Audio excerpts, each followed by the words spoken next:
parole est maintenant à Monsieur Pierre Dharréville.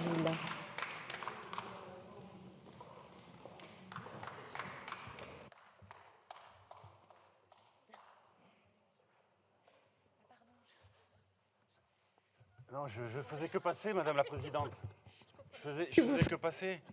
Vous avez la parole, cher collègue. Merci, Madame la Présidente. On vous avait pas prévenu, en fait. Il ne faut pas rester là, hein. Parce que la discussion n'aura pas lieu. Elle a déjà été bien escamotée, mais là, c'est... Je croyais quand vous avez prévenu que vous étiez au courant, mais la discussion n'aura pas lieu. La guerre de Troie a bien eu lieu, elle a bien eu lieu. Selon Homère, ce fut sans doute un drame terrible, mais la discussion, c'est comme Ulysse, elle n'est pas près de revenir en réalité, hein. Alors, moi, je ne sais pas si vous avez lu, du coup, j'en profite, ce texte magnifique, Monsieur le ministre, de Simon Abkarian, Hélène après la chute. Je cite un peu les auteurs parce que je pense qu'on a besoin de la littérature, de ses pas de côté, de ses emphases, finalement, de sa vérité, pour réenchanter la politique, pour faire en sorte que la politique soit ce geste d'émancipation individuelle et collectif qu'elle doit être, pour faire en sorte que la politique soit ce geste de dépassement qui permet à l'humanité de se réaliser. Bref, dans ce texte, Ménélas, alors que Troie est en cendres, dans un moment de lucidité douloureuse, a cette formule qui m'a frappé, Monsieur le ministre: parler, c'est guérir. Alors, si c'était vrai, ça vous arrangerait sans doute, mais la formule, ce qu'elle signifie en réalité, c'est qu'il faut parler pour guérir. Et nous ne parlerons pas. Nous ne parlerons pas.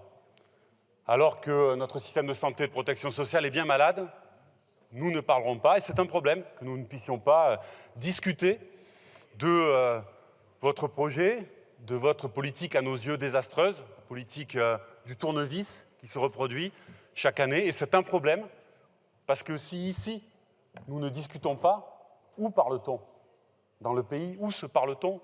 Où parle-t-on du monde? Où parle-t-on du réel qui finira par vous rattraper? Et finalement, où se prennent les décisions? Où se prennent-elles les décisions? Alors, détrompez-vous, nous ne sommes pas désabusés. Nous ne renonçons à rien en réalité, et nous sommes déterminés et combatifs comme toujours. Mais moi, ici, je ne veux pas vous aider à sauver les apparences. Je ne veux pas banaliser ce moment trouble et brutal que nous sommes en train de vivre. Alors, puisque vous êtes là, je veux bien vous parler un peu quand même, puisqu'il parlait que ça joue dans la guérison. Que reste-t-il à discuter? Que reste-t-il à discuter? Rien formellement. Mais en réalité, tout. Tout est à discuter. Il reste à discuter le fait que cette sécurité sociale, qui est presque entièrement étatisée et massivement privée de cotisations, parce que vous avez décidé de compresser les dépenses de santé, vous êtes en dessous de l'augmentation tendancielle des dépenses, et ce n'est pas la première fois, ce n'est pas la première année, et ça finit par lézarder complètement l'édifice. Tout est à discuter, parce que face à la crise de l'hôpital public, face aux déserts médicaux, face à la crise également aux défis de l'autonomie, du droit à l'autonomie et du grand âge, il y a besoin de changer de logiciel, d'investir massivement dans l'humain, dans les moyens humains. Tout est à discuter parce que la financiarisation gagne du terrain, parce qu'il faudrait démarchandiser un certain nombre de réponses aux besoins de santé. Je pense par exemple aux médicaments. Tout est à rediscuter parce que ce budget contient un droit à la retraite raboté, alors qu'il faudrait le rabioter.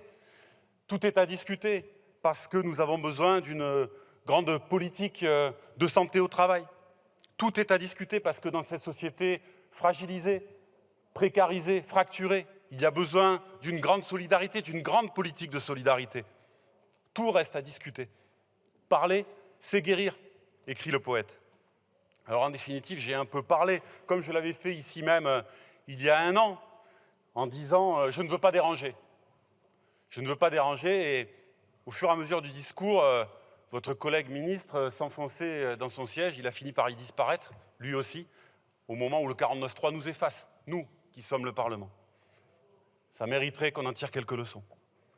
Il existe, malgré vos 49.3, une autre vision du monde et de son devenir, et il fallait juste, à ce moment, que ce soit dit. Parce qu'il y en aura besoin pour guérir, vite. Alors, Madame la Présidente, je ne faisais que passer, je file. Alors, merci.